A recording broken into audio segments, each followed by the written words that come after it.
പ്രിയപ്പെട്ടവരെ, നമ്മുടെ എക്സ്പോ ഉദ്ഘാടനം ചെയ്യപ്പെട്ടിരിക്കുകയാണ്. ഇനി കാഴ്ചയുടെയും പഠനങ്ങളുടെയും ഗവേഷണങ്ങളുടെയും അറിവിൻ്റെയും ഒക്കെ വലിയ വിസ്ഫോടനങ്ങൾക്കും അതിൻ്റെ വാതായനങ്ങൾക്കുമൊക്കെ തുറക്കം കുറിക്കപ്പെടുന്ന കേരളത്തിലെ ഏറ്റവും വലിയ ഇസ്ലാമിക് ഹെറിറ്റേജ് ഗ്ലോബൽ എക്സ്പോ എന്നതാണ് ഈ ഒരു എക്സ്പോയെ നമ്മൾ വിശേഷിപ്പിക്കുന്നത്.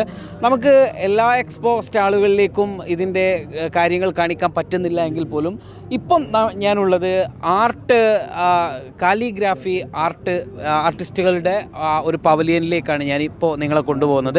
നമുക്കെല്ലാവർക്കും ഇപ്പോൾ പഴയ പോലെ ഒന്നല്ല, ഇപ്പോൾ എല്ലാവരും നമ്മുടെ പേരുകൾ എഴുതുന്നത് പല മീമുകളിൽ, പല ആർട്ട്, ഇംഗ്ലീഷ് ആവട്ടെ, ഇനി അറബിക് ആവട്ടെ, അങ്ങനെ ഈ ഒരു കാലിഗ്രാഫിയുടെ പല തരത്തിലുള്ള മേഖലകളിലൂടെയാണ് നമ്മളിതൊക്കെ ചെയ്തുകൊണ്ടിരിക്കുന്നത്. അത്തരത്തിലുള്ളൊരു പവലിയനിലേക്കാണ് ഞാനിപ്പോൾ കടന്നു ചെല്ലുന്നത്.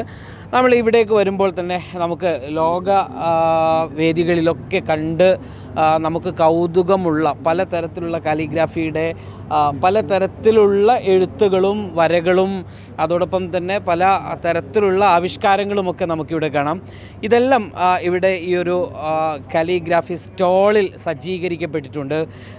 എൻ്റെ കൂടെ പ്രമുഖ കാലിഗ്രാഫി മേഖലയിൽ നമുക്കെല്ലാവർക്കും ഇപ്പോൾ പരിചിതനായിട്ടുള്ള, സോഷ്യൽ മീഡിയയിലും അതോടൊപ്പം തന്നെ നമുക്കെല്ലാവർക്കും സുപരിചിതനായിട്ടുള്ള ഷിയാസ് അഹമ്മദ് ഹുദവി ഇപ്പോൾ എൻ്റെ കൂടെയുണ്ട്. ഹലോ, എന്തുണ്ട് വിശേഷം? സന്തോഷം.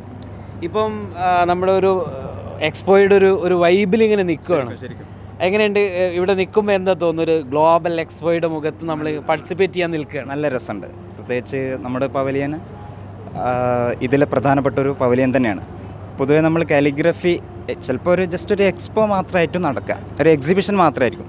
നമ്മളതിന് പുറമെ പല സംഗതികളുണ്ട്. ലൈവ് ആർട്ട് ഉണ്ട്, ലൈവായിട്ട് കാലിഗ്രഫി പെർഫോം ചെയ്യുന്നുണ്ട്, ഡിജിറ്റലായിട്ട് പേരെഴുതി കൊടുക്കുന്നുണ്ട്, പിന്നെ മാനുവലായിട്ട് പേരെഴുതി കൊടുക്കുന്നുണ്ട്. അങ്ങനെ കുറേ വർക്കുകൾ വരുന്ന ഒരു രീതിയാണ്. അപ്പോൾ ഇതിൽ നമുക്ക് ഓരോന്നിൻ്റെ അടുത്ത് എങ്ങനെ പോവാം? ഓക്കെ, ഇതെൻ്റെ വർക്കാണ്. കൈകൊണ്ട് ചെയ്താണ്, മാനുവൽ ചെയ്ത വർക്കാണ്. ഞാൻ ഇത് കാലിഗ്രാഫിയിലേക്ക് ഇപ്പോൾ ഇത് കേൾക്കുന്ന ഒരാൾ, ഇപ്പോൾ കാലിഗ്രാഫിയെക്കുറിച്ച് ഒട്ടും പരിചയമില്ല, പക്ഷേ എവിടെയൊക്കെ കേട്ട് മാത്രം പരിചയമുള്ള ഒരാളെന്ന് സങ്കല്പിക്കാം. ഈ ആൾക്ക് എന്താണ് കാലിഗ്രാഫി? അയാൾ എന്തുകൊണ്ട് കാലിഗ്രാഫി ഇഷ്ടപ്പെടണം? അല്ലെങ്കിൽ കാലിഗ്രാഫിയെ അറിഞ്ഞും ഇഷ്ടപ്പെട്ടും വരുന്ന ഒരുപാട് കുട്ടികൾ പുതിയ തലമുറയിലുണ്ട്, പാഷനായിട്ട് വരുന്ന ആളുകളുണ്ട്. അതോടൊപ്പം തന്നെ അത് പഠിച്ചെടുക്കാൻ പ്രത്യേക കോഴ്സുകളൊക്കെ ചെയ്തുകൊണ്ടിരിക്കുന്ന ആളുകളുണ്ട്. ഇവരുടെ മുമ്പിൽ കാലിഗ്രാഫിയുടെ പ്രാധാന്യം എന്തെന്ന് ചോദിച്ചാൽ നമ്മൾ അവിടെ നിന്ന് നമുക്ക് തുടങ്ങാം. കാലിഗ്രഫി, അറബിക് കാലിഗ്രഫിയെ കുറിച്ച് പറയാം. അറബിക് കാലിഗ്രഫി ശരിക്കും ഖുർആൻ്റെ സമ്മാനമാണ് ശരിക്കും പറഞ്ഞാൽ. കാരണം ആദ്യകാലത്ത് ഖുർആൻ മനസ്സുകളിലായിരുന്നല്ലോ, എഴുതിയിട്ടില്ലായിരുന്നു. പിന്നീടാണ് ഖുർആൻ എഴുതുന്ന മനസ്സിലുള്ള ഹാഫിദുകളായിട്ടുള്ള ആളുകളൊക്കെ ഷഹീദാവാൻ തുടങ്ങിയപ്പോഴാണ് എഴുത്തിനെ കുറിച്ച് ആലോചിക്കുന്നത്. അങ്ങനെയാണ് വിവിധ ഹത്തുകൾ, സ്ക്രിപ്റ്റുകൾ, എഴുത്ത് രീതികൾ വരുന്നത്. അപ്പോഴാണ് മക്കിയും മദനിയും കൂഫിയും പലവിധ എഴുത്തുകൾ വരുന്നത്. നമ്മുടെ കേരളത്തിൽ വരെ മലബാരി സ്ക്രിപ്റ്റ്, പൊന്നാനി എന്നുള്ള പഴയ മുസാഫൊക്കെ ഉണ്ടല്ലോ, അതൊരു സ്ക്രിപ്റ്റാണ്. അങ്ങനെ വിവിധ സ്ക്രിപ്റ്റുകൾ, എഴുത്ത് രീതികൾ, ശൈലികളുണ്ടായി. ഇതൊക്കെ വിവിധ ശൈലികളാണ്, വിവിധ രീതികളാണ്.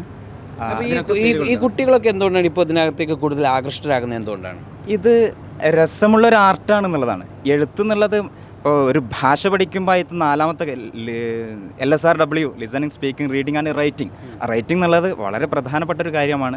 അത് മനോഹരമായിട്ട് എഴുതുക എന്നുള്ളതാണ് കാലിഗ്രഫി എന്നുള്ളതിൻ്റെ അർത്ഥം. കാലിഗ്രഫിൻ്റെ അർത്ഥം തന്നെ അത്രയേ ഉള്ളൂ, മനോഹരമായ കൈയക്ഷരം. നിങ്ങളുടെ ഒരു റീഡിങ്ങിൽ ഇപ്പം പുതിയ തലമുറയിലുള്ള കുട്ടികളൊക്കെ ഇതിനകത്തേക്ക് വരുന്നുണ്ട് എന്നൊരു അഭിപ്രായം? നന്നായിട്ട് വരുന്നുണ്ട്.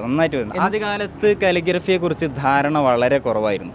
ഇപ്പം കുറേ ആളുകൾ ഈ ഒരു മേഖലയിൽ വരികയും അത് നമ്മളെ പോലത്തെ ആളുകളൊക്കെ അത് പ്രചരിപ്പിക്കാനും തുടങ്ങി. റബ്ബി തമ്മിം ബിൽ ഖൈരി വബിഹി, ഇതാണ് എഴുതി തുടങ്ങുന്ന ഒരു, അത് നിങ്ങൾ കറക്റ്റാട്ടോ. അതായത് ഇതുകൊണ്ടാണ് എഴുതി തുടങ്ങാറ്. എഴുതി തുടങ്ങുന്ന ഒരാൾ ഈ ഒരു വർക്ക് കൊണ്ടാണ്. എന്താണ് ഇതിൻ്റെ ഒരു പ്രാധാന്യവും അർത്ഥവും? റബ്ബി യസ്സിർ, പഠിച്ചോനത് പ്രാർത്ഥനയാണ്. അതിലപ്പുറം ഇത് ഈസിയാക്കി തരണമെന്നാണ് ഇതിൻ്റെ അർത്ഥം.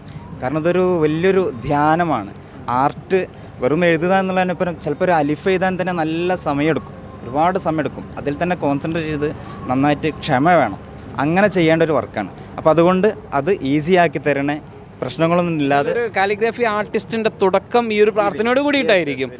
പിന്നീട് നമ്മൾ വ്യത്യസ്ത തലങ്ങളിൽ ഈ കാലിഗ്രാഫിക്ക് പല തരത്തിലുള്ള സ്റ്റൈലുകൾ നമ്മൾ കാണാറുണ്ട്. അത് എന്തൊക്കെയാണ്? ഹത്ത് സുലൂസ് എന്നാണ് ഇതിൻ്റെ പേര്. അസ്അബുൽ ഖത്ത്, ഏറ്റവും ടഫായിട്ടുള്ള, എഴുതാൻ പ്രയാസമുള്ള ഖത്താണ്, സ്ക്രിപ്റ്റാണ് ഖത്തു സുലുസ്. നമ്മൾ താജ്മഹലിലൊക്കെ കണ്ട ഒരു സ്ക്രിപ്റ്റ് ഉണ്ടല്ലോ, യെസ് ആ ഒരു സ്റ്റൈലാണിത്. അറിവുള്ള ആളുകൾക്ക് മാത്രം വായിക്കാൻ പറ്റുന്നത്. എന്നാലും ഒന്ന് നോക്കിയാൽ വായിക്കാൻ പറ്റുന്നതാണ്. പക്ഷേ ഏറ്റവും മനോഹരമായിട്ടുള്ള, ഏറ്റവും ടഫായിട്ടുള്ള സ്ക്രിപ്റ്റാണ് ഖത്തു സുലുസ്. ഈ താജ്മഹലിലൊക്കെ അന്ന് മുതലേ വന്നിട്ടുണ്ട്. അതാണ് അത്ഭുതം. അന്ന് ഷാജഹാൻ ലോകത്തുള്ള ഏറ്റവും പ്രമുഖരായിട്ടുള്ള ഖത്താത്തുമാരെ, എഴുത്തുകാരെ അവിടുന്ന് കൊണ്ടുവന്ന് കൊത്തിവെച്ച് ചെയ്യിപ്പിച്ചത് കൊണ്ടാണ് ഇന്നും അത് മനോഹരമായിട്ട്. നെക്സ്റ്റ് വൺ ഇതും ആ ഒരു സ്ക്രിപ്റ്റ് തന്നെയാണ്. ഓക്കെ. ഇനി ഇത് നമുക്കൊക്കെ പരിചയമുള്ള, ഇവിടെ കയ്യെത്തിനൊക്കെ ഉപയോഗിക്കുന്ന ഖത്തു നസ്ഖ് എന്ന് പറയും. ആകെ കേരളത്തിൽ ആദ്യം പരിചയമുള്ള ഖത്തു നസ്ഖ് സ്റ്റൈലാണ്. ഇതിനെ ബേസ് ചെയ്തിട്ടാണ് കയ്യെഴുത്തൊക്കെ കൂടുതലായിട്ട് വരുന്നത്. അതിൻ്റെ തന്നെയാണ്. ഇതൊക്കെ ഒരു മോഡേൺ മഗ്രിബി മൊറോക്കോ സ്റ്റൈലാണ്. അവിടുന്ന് ഇത് മൊറോക്കോ എങ്ങനെയാണ് വ്യത്യാസപ്പെട്ടിരിക്കുന്നത്? അതിൻ്റെ ഒരു രൂപം തന്നെ കണ്ടല്ലോ, തികച്ചും വ്യത്യാസമാണ്. ഒരു വാലും മീമും ഒക്കെ അങ്ങനെയൊക്കെ അതിൻ്റെ എഴുതുന്ന രീതിയൊക്കെ വ്യത്യാസമുണ്ട്. പിന്നെ മോഡേൺ ഇത് ദീവാനി, മനോഹരമായ രാജാക്കന്മാർ പണ്ട് കൊട്ടാരത്തിലൊക്കെ എഴുതി വെച്ചിരുന്ന ഒരു ശൈലിയാണ് ദീവാനി സ്ക്രിപ്റ്റ്. മനോഹരമായ എഴുത്താണ്, കണ്ടല്ലോ, ആ ഒരു സ്ക്രിപ്റ്റാണിത്. ഓക്കെ. മറ്റുള്ളതൊക്കെ പിന്നെ കാലിഗ്രാഫിയിലും അതോടൊപ്പം ചില ആർട്ടുകൾ വരാറുണ്ടോ? കൊത്തിവെക്കപ്പെടുന്ന സംഭവങ്ങളൊക്കെ. ഇപ്പോൾ പുതിയ കാലത്ത് ഇപ്പോൾ കാലിഗ്രഫി ശരിക്കും മോഡേൺ ആർട്ടിനോട് നല്ല ബന്ധപ്പെടുത്തിയിട്ട് ക്ലബ് ചെയ്തിട്ടൊക്കെ മോഡേൺ സ്ക്രിപ്റ്റുകളുണ്ട്. ഇതൊന്നുമല്ലാത്ത ഫ്രീ ഹാൻഡ് കൈകൊണ്ട് രസകരമായിട്ട് നമുക്ക് ഇഷ്ടമുള്ള രീതിയിൽ ചെയ്യുന്ന ഫ്രീ ഹാൻഡ് സ്ക്രിപ്റ്റുകളൊക്കെ ഉണ്ട്, മോഡേൺ സ്ക്രിപ്റ്റ്. ഞാനിപ്പോൾ നേരത്തെ പറഞ്ഞതൊക്കെ പഴയ സ്ക്രിപ്റ്റുകളാണ്, ക്ലാസിക് സ്ക്രിപ്റ്റുകൾ. ഇവിടെ കാണുന്നതൊക്കെ ഇതൊക്കെ നേരത്തെ പറഞ്ഞ ഇതിൽപ്പെട്ടത് തന്നെ. ഓക്കെ. ഇപ്പം നമ്മൾ ഈ പവലിയനിൽ ഒരാൾ സന്ദർശിക്കുമ്പം അയാൾക്ക് നിങ്ങൾ കൊടുക്കുന്ന അറിവ് എന്താണ്? ഒന്ന്, ഈ ഒരു എഴുത്ത് കാലിഗ്രഫി എന്നുള്ള കലയെക്കുറിച്ചുള്ളൊരു ധാരണ, വിവിധ സ്ക്രിപ്റ്റുകളുണ്ട് എന്നുള്ളതും ഇതൊരു ലോകമാണ് എന്നുള്ളതാണ് അവർക്ക് ഫസ്റ്റ് കിട്ടേണ്ട ഒരു ധാരണ. പിന്നെ അത് ആസ്വദിക്കാനുള്ളൊരു ഏരിയയാണ് പുറത്തുള്ളത്. അവിടെ നിന്നായിരിക്കും നമ്മൾ ലൈവായിട്ട് പെർഫോം ചെയ്യും, കാലിഗ്രഫി പെർഫോം ചെയ്യും. ലൈവ് കാലിഗ്രഫി ഉണ്ടാകും. അതുപോലെ അവരുടെ പേരെഴുതി കൊടുക്കുന്ന ഒരു രീതിയുണ്ട്. മറ്റൊന്ന്, നമ്മൾ പേരെഴുതുന്നു, അത് ഡിജിറ്റലായിട്ട് അവരുടെ ശരീരത്തിലൂടെ അതിങ്ങനെ പോകുന്ന ഒരു രീതിയുണ്ട്. ഐപാഡിൽ എഴുതുന്നു, അത് സ്ക്രീനിൽ കാണുന്ന രീതിയാണ്. അപ്പോൾ അങ്ങനെ ഈ കാര്യങ്ങളൊക്കെ പുറത്തിങ്ങനെ അവർക്ക് കൂടുതൽ പഠനം വേണമെന്ന് അവർ നിർബന്ധം പിടിച്ചാൽ നിങ്ങൾ അവരെ സപ്പോർട്ട് ചെയ്യുന്നതായിരിക്കും. തീർച്ചയായും അതിനുള്ള വഴികൾ നമ്മൾ ഉണ്ടാക്കും. നിങ്ങൾ എന്തെങ്കിലും സ്ഥാപനമാണോ, അല്ലെങ്കിൽ നിങ്ങളുടെ വ്യക്തിപരമാണോ, അല്ലെങ്കിൽ നിങ്ങളുടെ സൗഹൃദ വലയത്തിലൊക്കെ എങ്ങനെയാണ്? സുഹൃത്തുക്കൾ ഇവരെല്ലാവരും ആർട്ടിസ്റ്റുകൾ തന്നെയാണ്, എല്ലാം കാലിഗ്രാഫേഴ്സാണ്. ഇത് നമ്മുടെ ജസീം അറിയാലോ, പരിചയമുള്ള ആളാണ്. ജസീമിന്റെ ഒരു ഖുർആൻ, കയ്യെഴുത്ത് ഖുർആൻ, ഒരു പക്ഷേ ആദ്യം നമ്മളായിരിക്കും അത് മുമ്പ് ടെലികാസ്റ്റ് ചെയ്തിട്ടുണ്ടാവും അല്ലേ? അപ്പോൾ ഇവിടെയുണ്ട്. ജസീം അതിനുശേഷം ഒരുപാട് കാലിഗ്രാഫി മേഖലയിലൊക്കെ പോയി അല്ലേ? യാത്രകൾ ചെയ്തു, പല രാജ്യങ്ങളും സന്ദർശിച്ചു. ഖുർആനുമായിട്ടും മറ്റു കലാപരമായിട്ടുള്ള കാലിഗ്രാഫിയുമായി ബന്ധപ്പെട്ടുള്ള പ്രോഗ്രാമുകളൊക്കെ അറ്റൻഡ് ചെയ്യാൻ സാധിച്ചിട്ടുണ്ടായിരുന്നു. ഈ കാലിഗ്രാഫിയിലേക്ക് കുറേ കൂടി ആഴത്തിൽ ഇറങ്ങിയപ്പോൾ ഉണ്ടായ മാറ്റം എന്താണ്? പൊതുവെ അതിലേക്ക് ആളുകൾ വരുന്നുണ്ടോ, അല്ലെങ്കിൽ നമുക്ക് ഉണ്ടാക്കുന്ന ഒരു സാറ്റിസ്ഫാക്ഷൻ എന്താണ്? സാറ്റിസ്ഫാക്ഷൻ എന്ന് വെച്ചാൽ ഞാൻ മറ്റു കാര്യങ്ങളിലേക്ക് ഫോക്കസ് ചെയ്യുന്നതിനേക്കാളും കൂടുതൽ എനിക്ക് ആർട്ടിലേക്കാണ് ഫോക്കസ് ചെയ്യുമ്പോൾ എനിക്കൊരു റിലാക്സേഷൻ കിട്ടുന്നത്. മാത്രമല്ല, ജീവിതത്തിൽ എനിക്കുള്ള എൻ്റെ ഒരു പാഷൻ ഇതാണെന്ന് ഞാൻ തിരിച്ചറിഞ്ഞത് കൊണ്ട് തന്നെ എനിക്ക് ഇതിലൂടെ പോയി കഴിഞ്ഞാൽ എൻ്റെ ഏറ്റവും ടോപ്പിലെത്താൻ എനിക്ക് പറ്റുമെന്ന് പൂർണ്ണ വിശ്വാസം എനിക്കുണ്ട്. അപ്പോൾ ഇവിടെ കുട്ടികളൊക്കെ വരുന്ന സമയത്ത് അത് പകർന്നു കൊടുക്കും? തീർച്ചയായിട്ടും ഞാൻ അതിൻ്റെ കോഴ്സുകൾ പ്രൊവൈഡ് ചെയ്യുന്നുണ്ട്. കുട്ടികൾ അതിൽ പഠിച്ചു, 100ഓളം വിദ്യാർത്ഥികൾ. പേരെന്ത്? എൻ്റെ പേര് ജുനൈദ്. ജുനൈദ് വളരെ ചെറുപ്പക്കാരനാണ്, ചെറുപ്പത്തിൽ തന്നെ ഈ കാലിഗ്രാഫിയിലേക്ക് ഇറങ്ങിയ. അതെ, എനിക്ക് ഇതിനോട് ജസീം പറഞ്ഞതുപോലെ ഒരുപാട് മനസ്സിന് ശാന്തത ലഭിക്കുന്ന ഒരു കലയായിട്ടാണ് ഈ ഒരു കാലിഗ്രഫി നമുക്ക് ഫീൽ ചെയ്യുന്നത്. ഈ സാധാരണഗതിയിൽ ഈ കലാകാരന്മാരൊക്കെ ഇങ്ങനെ ശാന്തത എന്നൊക്കെ വാക്കൊക്കെ പറയുമ്പം ചില വൈകുന്നേരം, കാറ്റ്, കുന്ന്, കടൽ, അങ്ങനെയൊക്കെയുള്ളൊരു ശാന്തത, അങ്ങനെയൊക്കെ പുതിയ ആശയങ്ങൾ വരാനൊക്കെ സമയം കണ്ടെത്തുമോ? അതെ, അതിന് പുറമെ ഈ ഒരു കലമിൻ്റെ സ്ട്രോക്ക് എന്നുള്ളതിൽ നമുക്ക് ഒരുപാട് അത് അനുഭവിക്കണം, അപ്പോൾ അതിൻ്റെ ഘടന മനസ്സിലാവുന്നുള്ളൂ. ഇപ്പോൾ ഇവരോടൊക്കെ ചോദിച്ചാൽ ഇവർക്കറിയാം, ആ ഒരു സ്ട്രോക്ക് എഴുതുന്ന സമയത്തൊരു ശബ്ദം വരാനുണ്ട്. ഒരു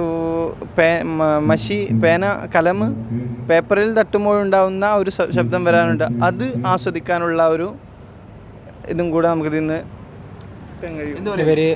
പേര് അഹമ്മദ് ഫർസാൻ. ഇപ്പോൾ ഇത്തരത്തിൽ വലിയൊരു പരിപാടിയാണ് ഇവിടെ സജ്ജീകരിച്ചിട്ടുള്ളത്. വേൾഡിൽ പ്രത്യേകിച്ച് ഇൻ്റർനാഷണൽ വർക്കുകളൊക്കെ ഇവിടെ ഫ്രെയിമുകൾ സ്ഥാപിച്ചിട്ടുണ്ട്. അപ്പോൾ അതൊക്കെ നേരിട്ട് കാണാനും, അതുപോലെ ഇവിടെ എക്സ്പോ സന്ദർശിക്കുന്ന ആളുകൾക്ക് എന്താണ് അതൊക്കെ കാണാനുള്ളൊരു അവസരമാണ്. നമ്മളിത് വേൾഡിലെ പല വർക്കുകൾ ഒരുമിച്ച് കൂടുന്ന ഒരു സംഘമാണ് ഇവിടെ കാലിഗ്രഫിയിൽ വ്യത്യസ്തമായിട്ടുള്ള ഷിയാസ്ക പറഞ്ഞതുപോലെ വ്യത്യസ്തമായിട്ടുള്ള ലിപികൾ ഇവിടെ ഉണ്ട്. പിന്നെ അതുപോലെ കാലിഗ്രഫിയിലെ പല വൈജാത്യങ്ങളും ഇവിടെ നമുക്ക് കാണാൻ സാധിക്കും. പേര് സൽമാൻ ഫാരിസാണ്. കലയോടുള്ള താല്പര്യം കൊണ്ട് തന്നെയാണ് മേഖലയിലെത്തിയത്. ഇവിടെ ഈ വലിയ പരിപാടിയിൽ പങ്കെടുക്കാൻ കഴിഞ്ഞ് വളരെ സന്തോഷമുണ്ട്.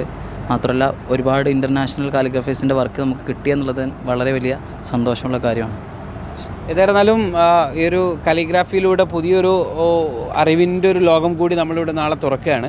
അത് തീർച്ചയായിട്ടും ഇവിടെ സന്ദർശിക്കുന്ന ആളുകൾക്ക് അറിവും ആസ്വാദനവും ചിലത് ആസ്വദിച്ച് ആയിരിക്കും ഉണ്ടാവും. അത് ആസ്വദിക്കാനുള്ളൊരു അവസരം കൂടി ഉണ്ടല്ലോ. വെറും കാണുക എന്നുള്ള അതിനപ്പുറം നമ്മൾ ലൈവൊക്കെ ചെയ്യുന്നത് കൊണ്ട് അത് ആസ്വദിക്കാൻ ഒരു പെർഫോമിംഗ് ആർട്ടും കൂടി അവിടെ വരുന്നുണ്ട്.